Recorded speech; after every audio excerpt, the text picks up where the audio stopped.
এদেশের সরকারের কাছে বিনীত অনুরোধ, আর ভালো লাগছে না। এই প্রতি বছর কুরবানি আসার আগেই এই গরু কুরবানি দেওয়া যাবে না, গোমাতা কুরবানি দেওয়া যাবে না, ইত্যাদি ইত্যাদি নিয়ে এই যে সরব হয় বারবার।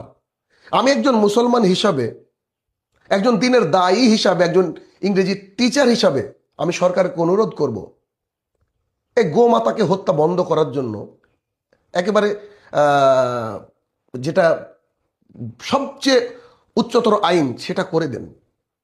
না, মুসলমানদের গরু মাংস খেতেই হবে এমন কোনো কোরআনের আয়াত বা হাদিস আছে বলে আমার জানা নেই। কিন্তু প্রতি বছর এটা কেন শুনতে হবে যে গোমাতা হত্যা হচ্ছে, গোমাতা হত্যা হচ্ছে? এগুলোকে বন্ধ করে দেন তো। আমরা ছাগল কুরবানি দেব, অবশ্যই আমরা ছাগল কুরবানি দেওয়ার জন্য প্রস্তুত। গরুকে বন্ধ করে দেন, দরকার নেই আমাদের। আরে বাবা, ভারতবর্ষের সবচেয়ে বড় বড় বিফ এক্সপোর্টার আল কাবির বিফ এক্সপোর্টার, কি সুন্দর নাম না? এর মালিক একজন সনাতনী।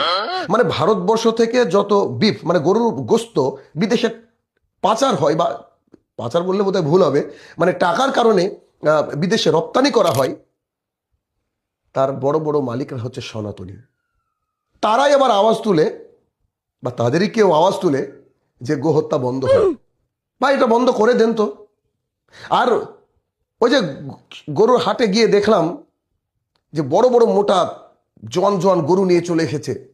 80% সনাতন ধর্মাবলম্বী মানুষ, সারা বছর দিন আনা দিন খাওয়া মানুষ, ভাতাই তুষ্ট থাকা মানুষ, খাওয়িয়ে খাওয়িয়ে একটা গরুকে 1 বছর 2 বছর রেখে বড় করে সেগুলো কুরবানির সময় বিক্রি করবে বলে আশা করে হাটে আসে। তাদের 80% সনাতন ধর্মাবলম্বী। তাদের আর্থিক অবস্থা যদি উন্নত করতে না চান তাহলে এটাকে বন্ধ করে দেন তো।